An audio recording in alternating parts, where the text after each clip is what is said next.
Hi everyone, welcome to a guide for TGPSC exams. ఈ వీడియోలో మనం తెలంగాణ మూమెంట్ ఫేజ్ 1లో భాగంగా 6th చాప్టర్ 1956 టు 69 మధ్యలో తెలంగాణ పరిరక్షణల ఉల్లంఘన అంటే 1956 నుంచి మనకు 56లో కదండి ఆంధ్రప్రదేశ్ రాష్ట్రం ఏర్పడింది.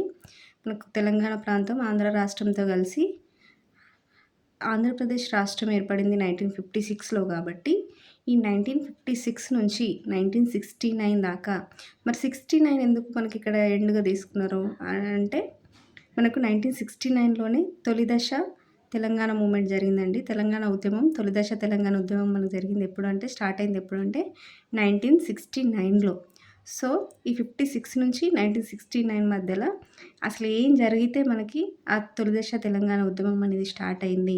సో ఏం జరిగింది ఈ ఈ టైం పీరియడ్‌లో మనకి తెలంగాణ పరిరక్షణల ఉల్లంఘన అనేది ఎలా జరిగింది, ఎన్ని రూపాల్లో జరిగిందనేది మనం ఈ చాప్టర్‌లో డిస్కస్ చేసుకుంటామండి. సో అవి జరగడం వలన మనకి తొలి దశ తెలంగాణ ఉద్యమం అనేది స్టార్ట్ అయింది. ఫస్ట్ బిట్ వచ్చేసరికి మనకి నోట్ ఆన్ సేఫ్‌గార్డ్స్‌లో తెలంగాణ ప్రాంతీయ మండలికి బదులు తెలంగాణ ప్రాంతీయ కమిటీ ఏర్పాటు జరిగింది. సో ఫస్ట్ ఉల్లంఘన అండి. మనము పెద్ద మనుషుల ఒప్పందంలో ఏమనుకున్నారండి తెలంగాణ ప్రాంత ప్రజల ప్రయోజనాలను కాపాడడం కోసము, తెలంగాణ ప్రాంత అభివృద్ధి కోసము తెలంగాణ ప్రాంతీయ మండలి ఏర్పాటు అనేది ఉంటది అని చెప్పి మనకి పెద్ద మనుషుల ఒప్పందంలో 14 అంశాలలో ఒక అంశంగా మనకి తెలంగాణ ప్రాంతీయ మండలి ఏర్పాటు అనేది ఉన్నదండి. మనం ఆల్రెడీ పెద్ద మనుషుల ఒప్పందం చదువుకున్నప్పుడు ఆ 14 అంశాలు ఏంటి అనేది మనం క్లియర్‌గా చదువుకున్నాము. ఆ 14 అంశాల్లో ఇంపార్టెంట్ అంశం ఏంటంటే ఈ తెలంగాణ ప్రాంతీయ మండలి ఏర్పాటు. మరి పెద్ద మనుషుల ఒప్పందంలో తెలంగాణ ప్రాంతీయ మండలి ఏర్పాటుకు ఓకే చెప్పి పార్లమెంట్‌లో ఏదైతే శాసన ప్రక్రియ స్టార్ట్ అయినప్పుడు మనకు నోట్ ఆన్ సేఫ్‌గార్డ్స్ పార్లమెంట్‌లో ప్రవేశపెట్టే టైంకి ఆ తెలంగాణ ప్రాంతీయ మండలి అనే పేరును మార్చారండి. మార్చి తెలంగాణ ప్రాంతీయ కమిటీగా మార్చారు. దేనిలాగా మార్చారు అంటే మనకు ఒప్పందంలో ఒప్పుకుందేమో తెలంగాణ ప్రాంతీయ మండలి అని. బట్ మనకు నోట్ ఆన్ సేఫ్‌గార్డ్స్ మనకు పార్లమెంట్‌లో ప్రవేశపెట్టినప్పుడు దాని ప్లేస్‌లో తెలంగాణ ప్రాంతీయ కమిటీ అని పేర్కొన్నారండి. మరి ఎందుకు ఇట్లా పేరు మార్చడం వల్ల ఏంటి మనకి నష్టం ఏంటి అనేది తెలుసుకుంటే గనక తెలంగాణ ప్రాంతీయ మండలికి నిర్మాణంలో అధికారంలో ఎక్కువ అధికారాలు ఎక్కువుంటాయండి. సో ఎక్కువ బలమైనది ఇది. నిర్మాణంలో గానీ, అధికారంలో గానీ బలమైంది తెలంగాణ ప్రాంతీయ మండలి అని అనేది. ఈ తెలంగాణ ప్రాంతీయ కమిటీ అనేది అధికారాలు దానికంటే తక్కువుంటాయండి. సో దాని అధికారాలను కుదించడం కోసమే, దాని ఇంపార్టెన్స్‌ని తగ్గించడం కోసమే మనకి తెలంగాణ ప్రాంతీయ కమిటీ అని చేర్చిర్రు తెలంగాణ ప్రాంతీయ మండలి ప్లేస్‌లో. సో నిర్మాణము ప్లస్ దాని యొక్క అధికారాల ఆహ్, నిర్మాణము ప్లస్ అధికారాలు ఎన్ని అధికారాలు ఉంటాయి అనేది మనకి డిఫరెన్స్ ఉంటదండి. తెలంగాణ ప్రాంతీయ మండలికేమో ఎక్కువుంటది. తెలంగాణ ప్రాంతీయ కమిటీకేమో తక్కువ అధికారాలు ఉంటాయి. సో ఎందుకు మరి తగ్గియాలని చూసారు. దీని ఇంపార్టెన్స్‌ని తగ్గించాలి. ఆ తెలంగాణ ప్రాంతీయ మండలికి బదులు తెలంగాణ ప్రాంతీయ కమిటీని ఏర్పాటు చేయాలని వాళ్ళు ట్రై చేశారు అనంటే, ఏం లేదండి. ఇక్కడ మనకి క్లియర్ కట్‌గా ఏమర్థమవుతుంది, దాని యొక్క ఇంపార్టెన్స్ తగ్గించి, దాని యొక్క అధికారాలు తగ్గించడం వల్ల ఆటోమేటిక్‌గా తెలంగాణ ప్రాంతం అనేది ఆంధ్ర ప్రాంతంతో పోల్చుకుంటే నష్టపోతది. ప్లస్ వెనుకబడతది. దీంతో ఈక్వల్‌గా ఏం డెవలప్ అవ్వదు మిగతా ప్రాంతాలతో పోలిస్తే. సో వాళ్ళకి గావాల్సింది గూడా అదే. వాళ్ళ ప్రాంతమే ఎక్కువ అభివృద్ధి చెందాలనేదే వాళ్ళ ఉద్దేశ్యం గాబట్టి, దీని యొక్క అధికారాలు కుదించాలని దాని యొక్క పేరును గూడా మార్చారు. నెక్స్ట్ బిట్ వచ్చేసరికి పెద్ద మనుషుల ఒప్పందం ప్రకారము తెలంగాణ పీసీసీ ఏ సంవత్సరం వరకు ఉండాలి, కానీ ఎప్పుడు రద్దు చేశారు. సో మనకి పెద్ద మనుషుల ఒప్పందంలో 14 అంశాలు గుర్తున్నాయని నేను అనుకుంటున్నా. ఆ 14 అంశాల్లో ఒక అంశం తెలంగాణ ప్రాంతీయ మండలి ఏర్పాటు కదండీ! దాన్ని తుంగలో దొక్కారు. దానికి బదులు తెలంగాణ ప్రాంతీయ కమిటీ ఏర్పాటు చేశారు. ఒక పరిరక్షణ ఉల్లంఘన జరిగింది.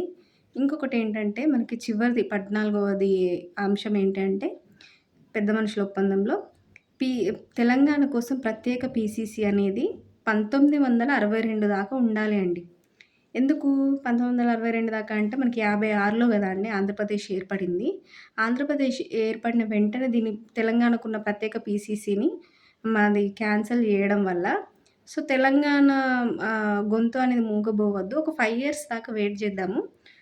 అండ్ 5 ఇయర్స్ అంటే మనకు 1956 నుంచి 5 ఇయర్స్ చూసుకుంటే గనుక 1962 దాకా వస్తది గదండీ! సో, 1962 దాకా మనకు తెలంగాణకు ప్రత్యేక పీసీసీ ఉంటే, ఒకవేళ అప్పటికి ఏమైనా తేడాలొచ్చినాయనుకో ఈ 5 ఇయర్స్ స్పాన్‌లో ఒకవేళ ఈ 2 ప్రాంతాల మధ్య పొత్తు పొసగలేదనుకోండి, అప్పుడు మనము తెలంగాణకు ప్రత్యేకంగా పొలిటికల్ పార్టీ ఉంది. పొలిటికల్ తెలంగాణ ప్రాంతానికి ప్రత్యేకంగా పొలిటికల్ పార్టీ ఉంది. పొలిటికల్ ఎజెండా ఉంది కాబట్టి, మళ్ళీ మన తెలంగాణ కోసం మనం ఆహ్, ఆహ్, కొట్లాడొచ్చు. మన తెలంగాణ మనము ఆహ్, ఆహ్, సాధించుకోవచ్చనేది దాని ముఖ్య ఉద్దేశ్యం. సో, దాన్ని 1962 దాకా ఉంచాలి, రద్దు చేయొద్దు అని అన్నారు. 1956లో జరిగిన పెద్ద మనుషుల ఒప్పందంలో.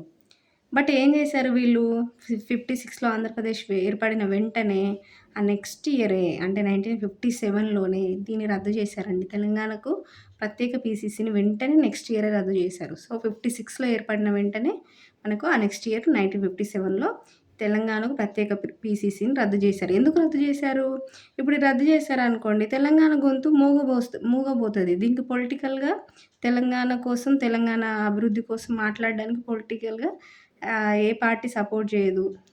దీనికి పొలిటికల్‌గా అంత బలం ఉండదు అని జెప్పి వీళ్ళు నెక్స్ట్ ఇయర్ రద్దు చేశారు. 62 దాకా ఉండాలి అనేది పెద్ద మనుషుల ఒప్పందం ప్రకారం 14వ అంశము. బట్ దాన్ని వీళ్ళు తుంగలో దొక్కారు. సో, ఈ ఈ అంశాన్ని గూడా వీళ్ళు ఉల్లంఘించారనేది గుర్తుంచుకోవాలండి. తెలంగాణకు ప్రత్యేక పీసీసీ 1962 దాకా ఉండాలి. ఏ ఇయర్‌లో దాన్ని రద్దు చేశారనేది వెరీ వెరీ ఇంపార్టెంట్. నెక్స్ట్ బిటొచ్చేసరికి తెలంగాణ ప్రాంతం నుండి ఉప ముఖ్యమంత్రిగా ఫస్ట్ ఎవరు నియమించబడ్డారు? ఎవరి టైంలో? సో, ఇంకొకటి గూడా మనకి పెద్ద మనుషుల ఒప్పందం ప్రకారం ఏంటండి? ముఖ్యమంత్రి లేదా ఉప ముఖ్యమంత్రి ఈ ఇద్దరిలో ఎవరో ఒకరు ఖచ్చితంగా తెలంగాణ ప్రాంతం నుంచి ఉండాలి.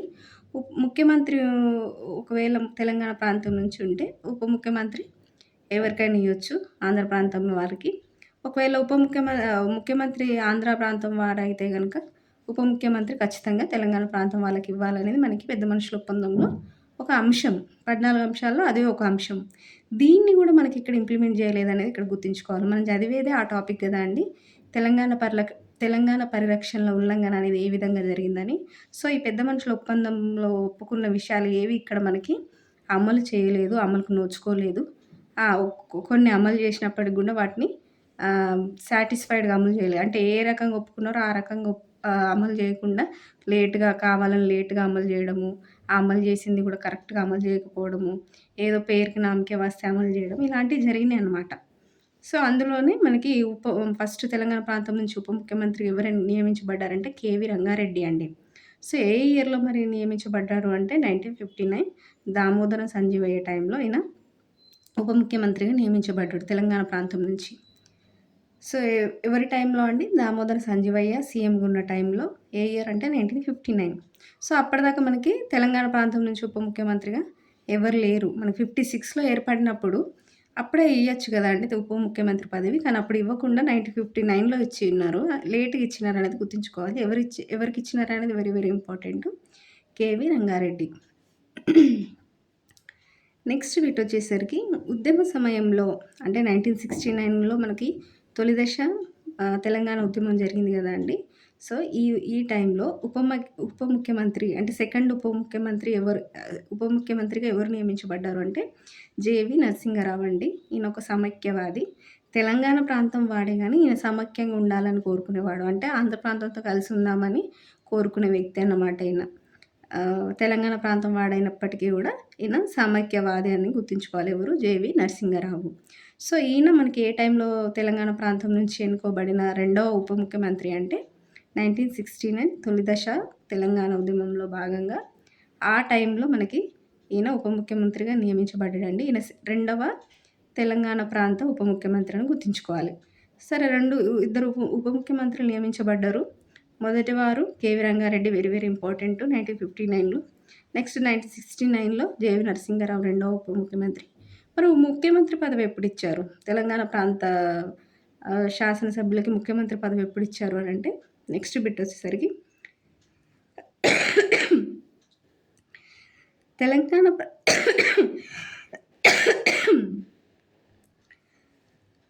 అది ఇంకా ముఖ్యమంత్రి పదవి మనకి తెలంగాణ ప్రాంత వ్యక్తికి రావడానికి చాలా టైం పట్టిందండి మనకి.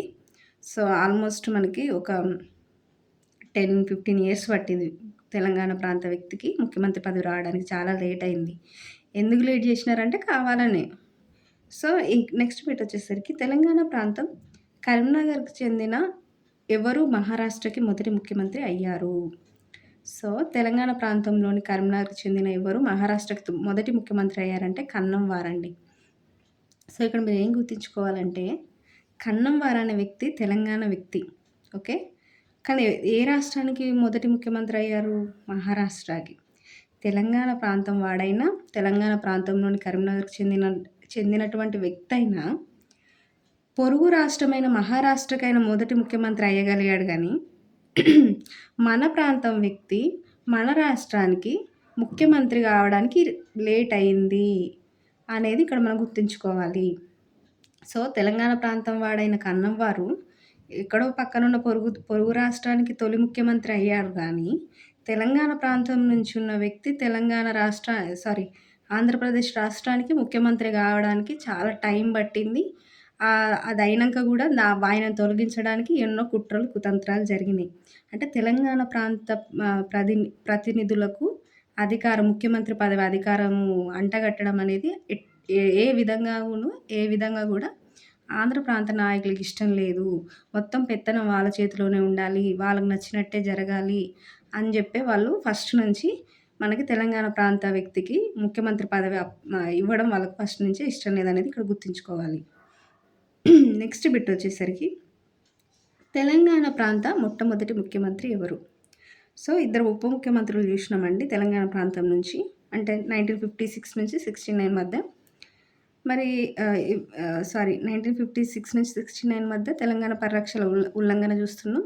అదేవిధంగా మన తెలంగాణ ప్రాంతం నుంచి ఎవరెవరు ఉప ముఖ్యమంత్రులుగా నియమించబడ్డారో, ఏ టైంలో నియమించబడ్డారో, ముఖ్యమంత్రి పదవి ఇవ్వడానికి ఎంత టైం పట్టిందని చూసుకుంటే గనక, మనకి తెలంగాణ ప్రాంత మొట్టమొదటి ముఖ్యమంత్రి ఎవరు అంటే పివి నరసింహారావు అండి.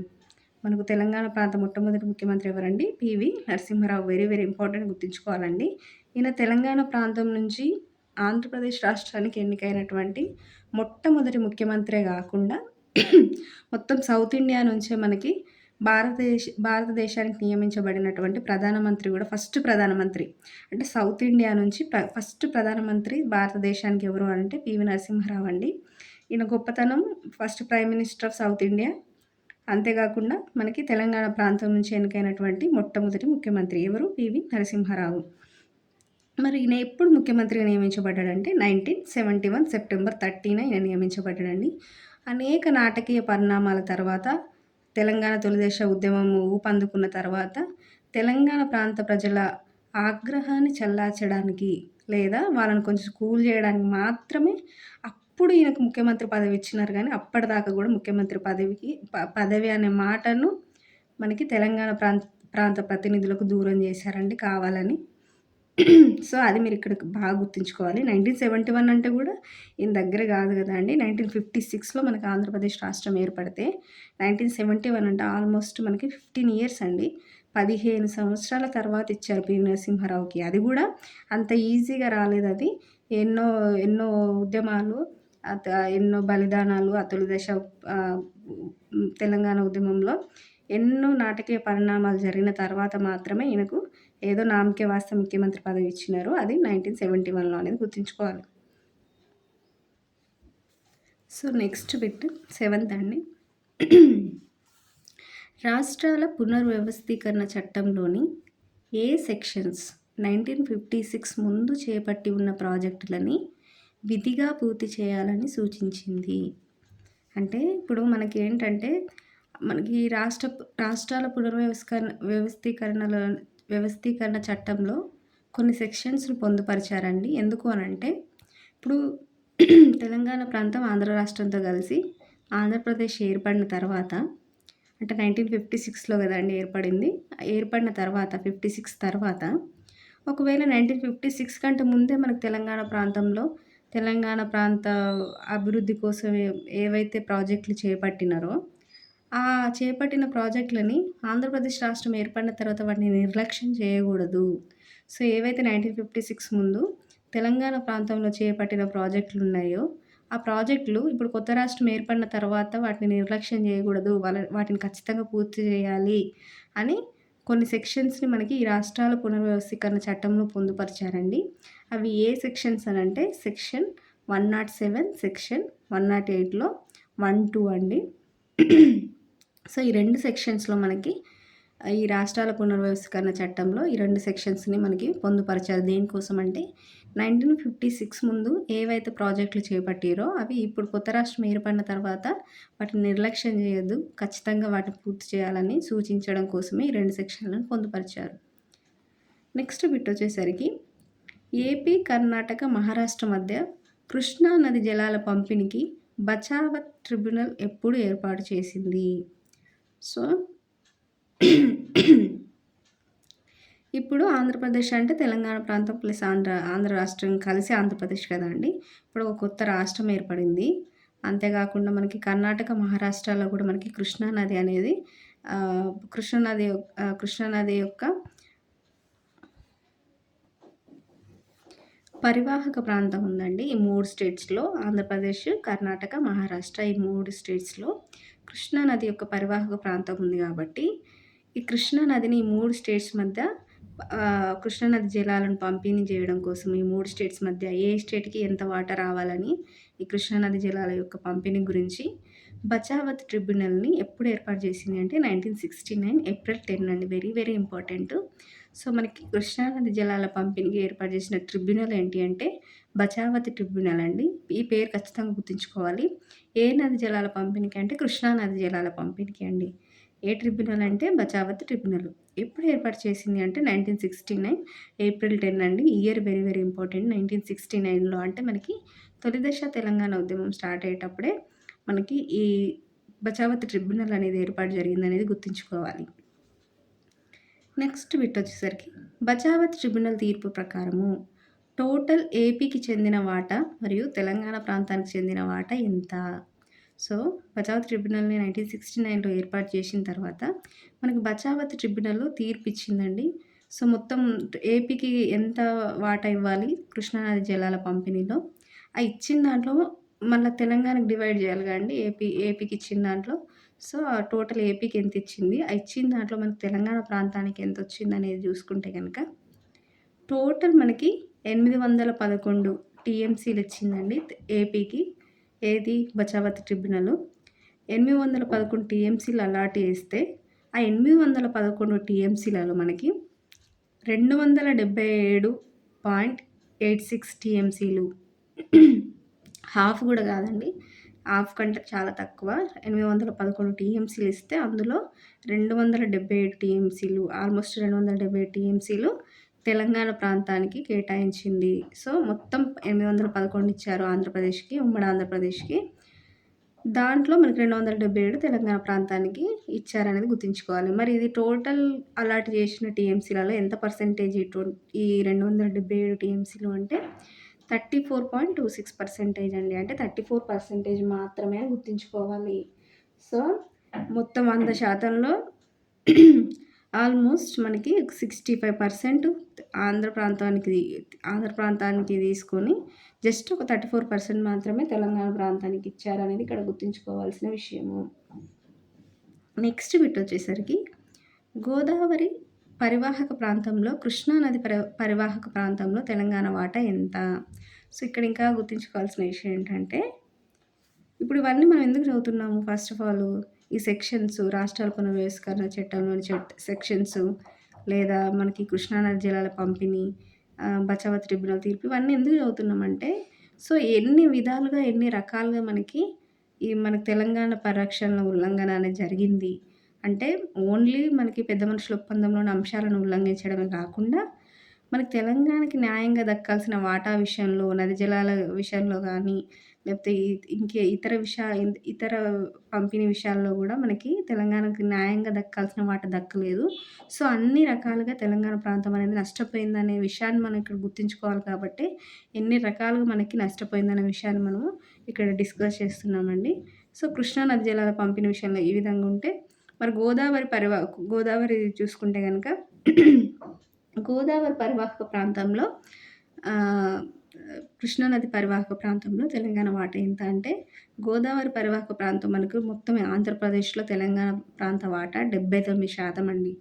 సో, మనకి ఇప్పుడు ఏపీలో 100% అనుకుంటే గనక మన గోదావరి పరివాహక ప్రాంతము. ఆ 100లో 79% అంటే ఆల్మోస్ట్ 80% మనకి తెలంగాణ ప్రాంతంలోనే ఉంది. గోదావరి పరివాహక ప్రాంతం అనేది తెలంగాణ ప్రాంతంలోనే ఉంది. నెక్స్ట్ మరి కృష్ణానది పరివాహక ప్రాంతం ఎంతుంది తెలంగాణలో అంటే 68.5% అంటే ఆల్మోస్ట్ ఇది కూడా 70%. ఇదో 80%, ఇదొక 70% మనకి తెలంగాణ ప్రాంతంలోనే ఉన్నాయండి. గోదావరి పరివాహక ప్రాంతమైన, కృష్ణానది పరివాహక ప్రాంతమైన తెలంగాణ ప్రాంతంలోనే ఎక్కువ ఉంది వాటా. ఆంధ్ర ప్రాంతంతో పోలిస్తే. సో, ఇక్కడ మనం ఇది గుర్తుంచుకోవాలి. రెండిట్లో ఏది ఎక్కువ అంటే గోదావరి పరివాహక ప్రాంతమే ఎక్కువ. ఇది ఆల్మోస్ట్ 8% ఉంది. ఇది కృష్ణానది ఆల్మోస్ట్ 70% ఉంది. కొంచెం ఒక 10% తక్కువ అనుకోండి అంతే. సో, పరివాహక ప్రాంత ప్రకారం చూసుకుంటే గనుక మనకి తెలంగాణ ప్రాంతందే అత్యధిక వాటా. కానీ మనకి నది జలాల పంపిణీ విషయంలో మాత్రం అత్యల్పము అనేది ఇక్కడ గుర్తుంచుకోవాలి. నెక్స్ట్ బిట్ వచ్చేసరికి ఆంధ్ర వ్యవసాయం ఎక్కువగా కాలువల ద్వారా జరిగేది. సో, ఇది ఎక్కువ గుర్తుంచుకోవాలి. ఈడెందుకు మనము ఆంధ్ర వ్యవసాయం ఎక్కువ కాలువల ద్వారా జరిగిందనేది మనం ఇక్కడ డిస్కస్ చేస్తున్నామంటే, ఆంధ్ర వ్యవసాయం ఏమో ఎక్కువ కాలువల ద్వారా జరిగితే, తెలంగాణ వ్యవసాయం అనేది ఎక్కువ బావుల ద్వారా జరిగిందండి. సో, ఇక్కడ మనము కాలువలకు, బావులకు తేడా ఏంటంటే, కాలువలనేది మనకి గవర్నమెంటే నిర్మిస్తది. గవర్నమెంటే నిర్మిస్తది. దాని యొక్క నిర్వహణ ఖర్చులు, దాని ఏర్పాటు మొత్తం గవర్నమెంట్ చూసుకుంటే గనక, దానికి జస్ట్ ఎవరైతే రైతులుంటారో వాళ్ళు ఎకరానికి రూ. 200 వార్షికంగా అంటే సంవత్సరానికి ఎకరానికి రూ. 200 నీటి తీరువ చెల్లిస్తే సరిపోతది. ఏది కాలువను నిర్మించినందుకు గాను. కానీ మరి తెలంగాణ వ్యవసాయం బావుల ద్వారా కాబట్టి, బావులు ఎవరు తవ్వించుకోవాలి? రైతులే తవ్వించుకోవాలి. బావులకు ఆ నీటి పంపు ఎవరు కొనుక్కోవాలి? ఆ పంప్ సెట్లు ఎవరు కొనుక్కోవాలి? రైతులే కొనుక్కోవాలి. దాని తర్వాత దానికి ఆహ్, మోటార్లు బిగించి ఆ మోటార్లు ఎవరు కొనుక్కోవాలి? రైతులే కొనుక్కోవాలి. దాని యొక్క కరెంటు బిల్ ఎవరు కట్టుకోవాలి? రైతులే కట్టుకోవాలి. వ్యవసాయం మీద వచ్చే కరెంటు బిల్లు. అంతేకాకుండా ఒకవేళ మోటార్లు కాలిపోతే మళ్ళీ ఎవరు కొనుక్కోవాలి?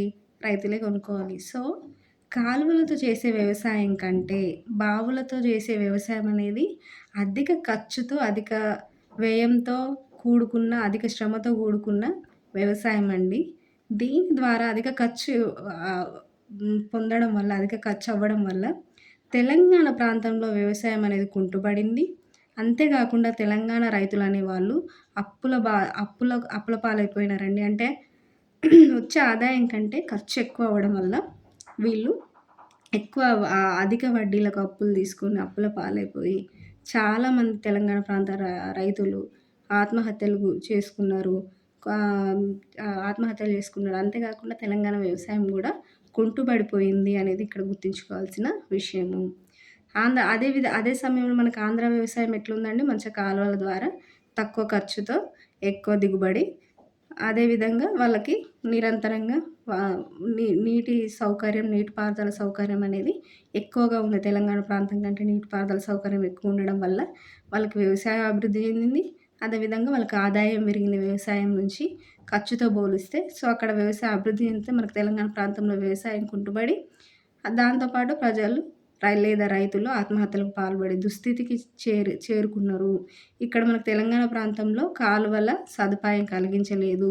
సో, తెలంగాణ ప్రాంత వ్యవసాయం అనేది బావుల ద్వారానే జరిగిందనేది ఆ టైంలో ఎక్కువ బావుల ద్వారా ఉందనేది గుర్తుంచుకోవాలి. సో, ఈ బావుల ద్వారా తెలంగాణ వ్యవసాయం ఉండడం వల్ల తెలంగాణ ప్రాంత రైతులు తీవ్రంగా నష్టపోయారు.